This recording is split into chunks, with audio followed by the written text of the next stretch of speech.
Oh my One day God. I had a consulting firm and I was working in this big high rise in Denver at a very, very prominent known company. They were our biggest client. And I remember just sitting there and looking at the wall of all these beautiful process maps and just stunning work that my team and I had been doing. And then I turned to my consultants and I'm like, you know what? I don't think I want to do this anymore. And he's like, what?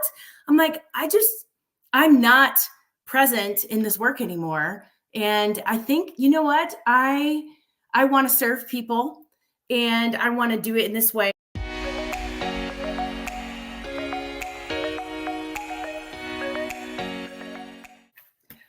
Well, hello, Jaime. Thank you so much for being on the Scalable Marketing Machine podcast. Today, we are going to be talking all things of leadership. We're going to be talking specifically about women in leadership and some things that they can do to kind of step into their personal power. So before we get started, you have such an interesting story. You have so many wonderful certifications. You're a DISC expert, which I've done DISC assessment several times. Tell us a little bit about what led you into coaching and some of maybe your favorite tools in your toolbox that you've accumulated over the years. Yeah, well, I'm excited to be here. Thank you, Victoria. So that's so funny, unique background. I think we all have a story to share. That's for sure. Absolutely. And my story includes a lot of adventures and failure. And great successes too. Is kind of bounce it all up, but more failure than successes, let's be honest. But so much fun in the process and learning about myself as a leader, as a woman, as working in business, what that looks like, and connecting with other women too, and men too. So I'm a serial entrepreneur. Started my life at a big six accounting firm. I won't share the name, and no, I did not work on the Enron case. But as an analyst, basically. And then I've had 6 different businesses. I bought and sold a business. I took one business from 0 to $1 million in about 26 months. One day I had a consulting firm. And I was working in this big high rise in Denver at a very, very prominent known company. They were our biggest client. And I remember just sitting there and looking at the wall of all these beautiful process maps and just stunning work that my team and I had been doing. And then I turned to my consultants and I'm like, you know what? I don't think I want to do this anymore. And he's like, what? I'm like, I'm not present in this work anymore. And I think, you know what, I want to serve people and I want to do it in this way. I became a distributor of organic pet products, which is so random, by the way, super random. Yeah, this was the one I wanted to dig into a little bit because this is the business that you transformed in those 26 months, right? Yes, correct. Well, I mean, I think everyone would be so interested. Like, was that one, you said it's random. So explain to us how that kind of flourished, how that blossomed. So super random. So how it connects in is that I saw a gap in the market where there's all these products on the marketplace, but there weren't a lot of organic products or products that didn't have a ton of additives because they think, oh, it's their dog. They can dump in like red 40, yellow number 5, all these horrible, horrible preservatives and mold inhibitors that were basically causing cancer in our dogs and in humans, to be honest. And I said, I'm not going to feed that to my dogs. I was making my own treats for my dogs, switching my dog to raw food. And I'm like, you know what? I can sell this. And there's all these local people in the US that they have beautiful products. Can we get them across the US?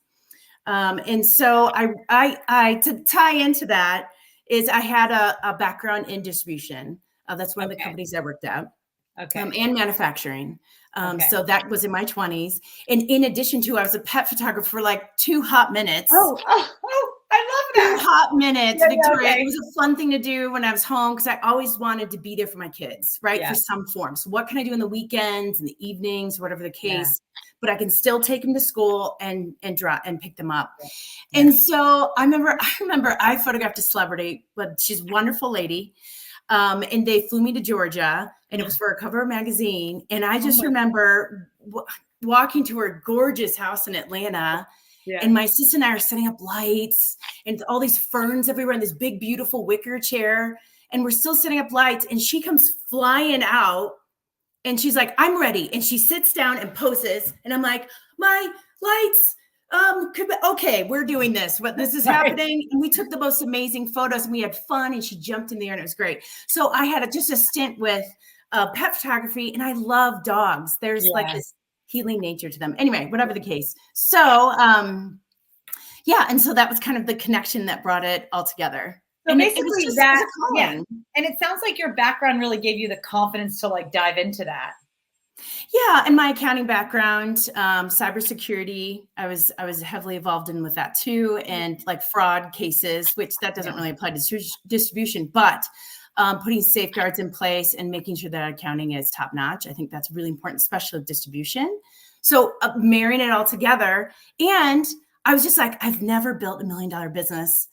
I'm going to do that. And I don't know if anyone listening has ever done that. I just decided one day, and I remember my consultant was just like, "You're crazy, and I'm going to get a job here." And I was like, "Great." That doesn't call to me. I love it. it. So talk to us a little bit about how your transition into coaching. Was that the end of this dog food escapade? Yeah. So what I found, I was working with about 20 different vendors in the US. And what was happening is they were growing their business as I was growing my distribution business. So dog treat owners, dog toys, a ton of supplement companies, CBD. And what I found is I was helping them create their labels with them, collaborating with them, building them up as leaders as they brought more team members on. So I was a personal coach, well, because I needed product. So I'm like, if I can help them with their sales, with their ops, then I can help them grow, and we grow together collectively, and we're all supporting each other. We're all raising the boats. And it was so much fun, especially my vendor who made dog wine. No. Yeah, dog wine, Victoria, dog wine. I love it. And would the dogs get a buzz from the wine? Oh no, it made them sleepy. So it had like valerian in it, chamomile, like, oh my God, the names were so cute, and they escape me right now, but it was like the Cabernet Sauvignon, and I cannot remember the name, but if I would have said it, was so funny. So look at it. He was on Shark Tank, an amazing person. Great gentleman. Okay. So then that's interesting. Okay. So you're kind of building this on your own. And then when you were done kind of building that company, which is very much like, okay, product-based business, right? And you're kind of really tied to, distribution, right? So there's a lot of like logistics that go on there. You have a lot of, it's very hands-on, right? When you put that kind of to bed and you shifted more to this the consulting that you do, what was sort of the main problem that you were looking to solve, right? When you kind of made that shift, and has that changed over the years? That's a great question. When I exited that business, it was abrupt, and I basically destroyed the business in about a week. And I never recovered. That's a story we want to hear. That's a story for another day and like 60 drinks, like the worst week of my entire life. But it was a very good learning lesson. Yeah. And I think when I left that, I grew the business, but didn't take care of myself. I ended up getting stage 2 adrenal fatigue, Hashimoto's. Yeah. And so when I left that and went into coaching, I don't know, I wanted to serve others to a fault, almost to a fault. And so, and I wanted other business. I love being around entrepreneurs, like the passion and the spirit, like they just bring everything to the table, and they have no fears. They know that they're going to have to move past some big pieces, some limiting beliefs. And so working with them and seeing the aha moments when we talk about DISC, like this is where your beautiful strengths and gifts lie. Like if it's building relationships, please stop putting transactions into QuickBooks. Hire a bookkeeper for $150 for crying out loud. Yeah. It's demotivating you. So really finding where their genius zone is. That was just so pleasurable because that changed their whole business. Well, and I think that listen, so many of us experience exactly what you experience, which is this idea of the founder eats last kind of thing. When this applies to women, I feel because it's in our nature, right, to nurture and to maybe put others before. But when we come into being entrepreneurs, it can go into hyperdrive. And that's why this idea of burnout and this term of adrenal fatigue that we even know that exists, because so many women in particular have experienced it. So I think, so one of the big tools that you're talking about is, using things like DISC and being able to understand, how can we build a business around things that are our strengths and what we find pleasurable, and then what to actually outsource. I think that's a huge question that a lot a lot of entrepreneurs have, right? Really understanding how to build that team. What are some other things you feel like that entrepreneurs really need to kind of understand or get over when it comes, especially to leadership? Two things come to mind: delegation and not recreating your job in your business. Okay, dig into that a little bit. Which one? Which direction do you want to go? Let's go into not recreating your job in the business. Okay. So I cannot tell you how many people, myself included, I've done this too, is they come from a corporate job and then they have this big dream to do something. And at their job, they worked 80 hours a week, and they struggled with client. They couldn't choose their clients, and they were like in total burnout. And they're like, forget it, I'm never doing that again. I'm going to create my own business. Well, what happens is their brain's like, okay, we're going to do something new, but this is how I know how to do it. And they slowly, they slowly over time recreate, and then they end up with a business that they hate. They're burnt out. They come to me, they're like, I just want it. Can you just help me exit it? Can you help me do something? Or maybe I just need to start a new business. And they're thinking about everything else. Every pasture is greener than the pasture they're in. Yeah. And so I take a look, I'm like, let's look about the grass we're standing in right now. Okay. How can we recreate based on your gifts, based on your challenge, what you're really good at? And it's something like, I think a lot of coaches have this, is that when I meet someone, Victoria, you may have this too. When I meet someone, I can see all the wonderful things about them. Like there's like this light to them. I'm like, oh, I bet they're really good in this and that. Kind of like an interior designer walks into an abandoned old mansion that's like destructive and you can have the vision. Yeah. Yeah. They have a vision of the spiral staircase and the chandelier and all these things. I see that with people, and it's so pleasurable. And I'm like, in my mind, like, how can I ask the right questions to get them through this part of contemplation and movement to where they want to take their purpose? Because entrepreneurship, businesses are a vehicle to help us move forward to our purpose at the end of the day. And how can we do that? And a lot of it is about, knowing yourself, the DISC, communication. That's a big, big piece of that. So I kind of, the train goes off the track sometimes when you're an entrepreneur. So I'm like, all right, let's find out where the track is. Do you want to be on that track? Because that's our old track. So let's get on a new track. Let's lift it up, and we're airlifting this situation, and let's put it on the track you've always wanted and create the business you've always wanted. Absolutely. I always love to ask the question, because this is the fundamental question for founders. And it's kind of like, when the business goes off the rails, oftentimes you're building in a way that maybe is not in line with your values. So a lot of times that simple question of like, what game are you trying to play? Like, what game are you trying to play? Because if you want to build a bit, like, if you want to build something up to, multiple 7-figure business, and you want to grow your team, and you want to that's kind of committing to a lifestyle, right? That is a lifestyle in itself.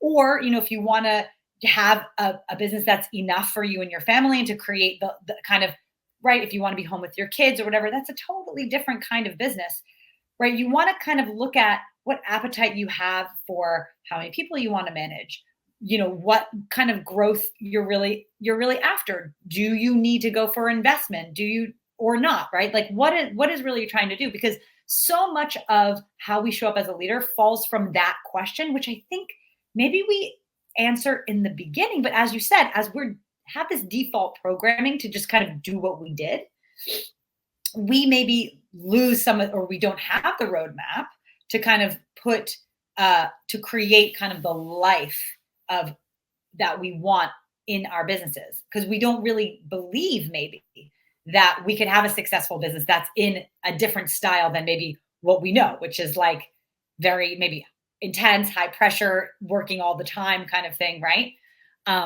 So part of what you do, I'm sure, is helping people uncover that there's a different way. But that mindset is such a huge piece of it. I agree 100%. And what I find out a lot of the times, it's this one limiting belief or two or three or whatever. Like, I have to work really, really hard to be successful. Yeah. So if that's the engine running the machine in the back end, that's the lens of our life. I can't be successful and work really, really hard, I didn't eat today. I remember, actually, this is in the past business. I remember sitting and working on a spreadsheet and not drinking water because if I drank water, I'd have to stop and go to the bathroom. Yeah, exactly. Yeah, exactly. How many matcha lattes can I have in a day to keep myself up, even though my body was my adrenals were completely blown? I didn't care. I had at least 5 by 11 o'clock every morning just to stay awake. And so what is running in the back end? So let's bring from the subconscious to the conscious, and we're just going to let that go because it's no longer serving us. But here's a lot of the times, Victoria, they come to me and they have built this skyscraper of a business, so to speak. But it's on sand. It's on a beach. And it's starting to tip over, and they know they can feel it's tipping over, but it's so pretty. Like if you look at this way, it's actually really pretty. And you know, it's going to work. I'm going to make it work. But in the end of the day, sometimes we do need to deconstruct that skyscraper. We need to start with a beautiful concrete foundation, our core values. What's your mission? Where do you want to go with this? Like stop for a minute and dream and not think it's for someone else. Yeah. Or try to prove something. Yes. Yes. And maybe what we build on that concrete is not as tall as that maybe it is. Maybe it is.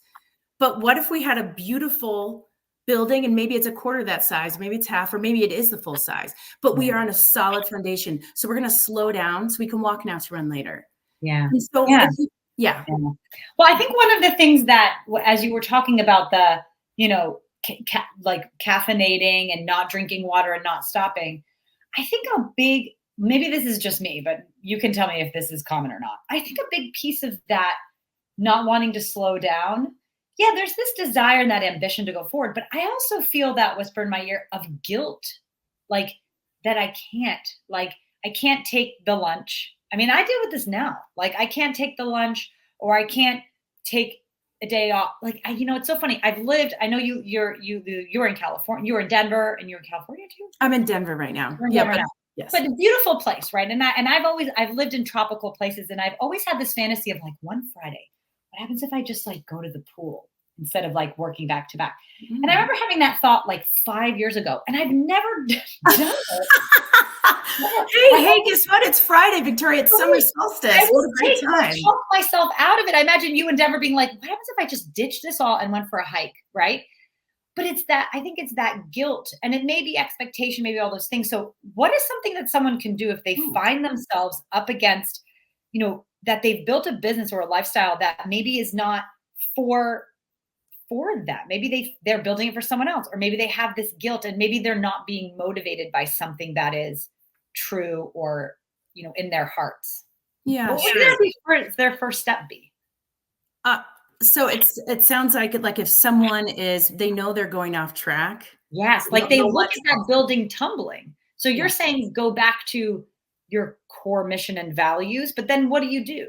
Well, you could start there. I think an easy first step is there's a lot going on between our two ears here, right? There's a lot of noise. We need to find out what's going on up there. So a quick and easy step is, like, for example, for you on Friday, I would say journal with this question. And if you went to the pool, then what would that mean about you? Yeah, that's interesting. And that obviously it'd be like, slacking off, missing opportunities, and I think that's really it. I think I feel like we all feel this way, maybe not, but I feel like every second that we're not working in a business, this is why as business owners, it feels like it never stops, because it's like every second, even the weekends, every minute that you're not pushing things forward, it's like you can see the opportunities that maybe are slipping through your fingers, or that you're not going towards. And when you're in corporate, of course, it's totally different, because you just care a lot less, because it's not your baby that you're building, right? It's like you can turn those off. You can do your 100% when you're on the clock, but when you're off the clock, but when you're building it yourself, you know that you get back what you put in. And I think that when you're not putting in, you see, okay, well, there's going to be a moment where I'm not getting back. I've actually had some really interesting dialogue with a lot of moms in different communities I'm in now, talking about summer, right? How to approach summer. Because when you're really ambitious and you want to keep things rolling, but you also want to be present, right? It sounded like you really prioritize being present with your kids. And maybe that means going into a season where you're like, someone had said it really well, where it was like, we're planting the seeds, but we're not really harvesting. So it's kind of like, what are the things that we can be doing that we slow down? We realize maybe it's not that harvest moment where all of the stuff's going to be, not onboarding a bunch of new clients or customers and all things, but it's like knowing that there are seasons that maybe we do prioritize being present. And maybe that means we don't have massive growth in our businesses. It's tough though. It is tough. There's trade-offs, right? And going back to the core values, what's most important to you, but like the summertime, I can share a little bit of my experience because the kids, what that's good or bad, is I incorporated them into the business. Oh, I love that. Tell us more. So my kids, because we at multiple times the last year of the business, we had orders. We could be at all weekend packing orders. Oh, wow. So you can teach a kid how to do a pick sheet. I tell them how to do a pick sheet. I tell them how to read inventory, count inventory, pick orders, how to use the UPS machine, the shipping station. Like I incorporated them into the business. They would come with me to pick up product. I had them with me. They would be next to me with photo shoots. Sometimes they would come with, and they were my patsies. I felt like they should have coconuts behind me. Right. But my kids, my son now he's going to be a senior in finance at Purdue, and he already has a really beautiful entrepreneurial start to what he's doing. And I can see potentially with my daughter too, it depends on where she wants to go, but I incorporated them to everything. They've listened to so many meetings, sat in conference rooms, like they are very savvy in the area. That's what I chose to do. Right. That made sense. Also, I love having them here when I'm working because I don't cook and they are excellent cooks for age 8. Love it. You touch them well. Oh, my husband, their dad did for sure. My ex-husband. So finding a way, I think sitting down, what is the ideal summer? What's important to you? What's most important to you? What does my ideal summer look like? Keeping that in mind and build what I call a ghost schedule. Oh, I love that. So the ghost schedule is time blocking, and this gets a little bit into the thick, but I do this with most of my clients is, what is your ideal week? And they're like, well, I can't choose that. I can't. And so in Google, you can choose different calendars. So you choose ghost calendar. You just make one called ghost calendar. And then I colorize it like, clients are green. That means money, right? Yellow and red, those are sales, different types of sales calls. Purple is social. So I always have some purple in there. And then kid time is pink. So I said, what's my ideal count? And then I share that with the kids. Like, okay, here's the deal. Amuse yourself from 8 to 10. That's my creative time. I need you. This is what you're going to do, or you're going to get a tennis, or you have to get a ride, whatever the case. And I created my ideal schedule. I shared that with them, and it was just a family meeting. Every Sunday night we had dinner to talk about our week, the roses and buds. Like my kids were very involved in every business I had. But I chose it that way, and that worked for me. That may not work for everyone. So I love that. Okay. Well, we got a couple minutes left, and I want to make sure that we touch on impact to income. Yes. So tell us about impact to income. Tell and how you serve and how people can learn more about you, all that stuff. Yes. Wonderful. Thank you for asking. So I'm a business coach that helps people get clarity in their business so they can make great decisions. So right now, every month we have a free class that people can attend for an hour. We just had it yesterday. It was so fun. We talked about body language and networking to thrive. Where's the best place to stand? Actually, I have a question for you. Can I quiz you for a second? Yes, please. Okay. 4 options. Where's the best place to stand in a networking event? A, by the front entrance.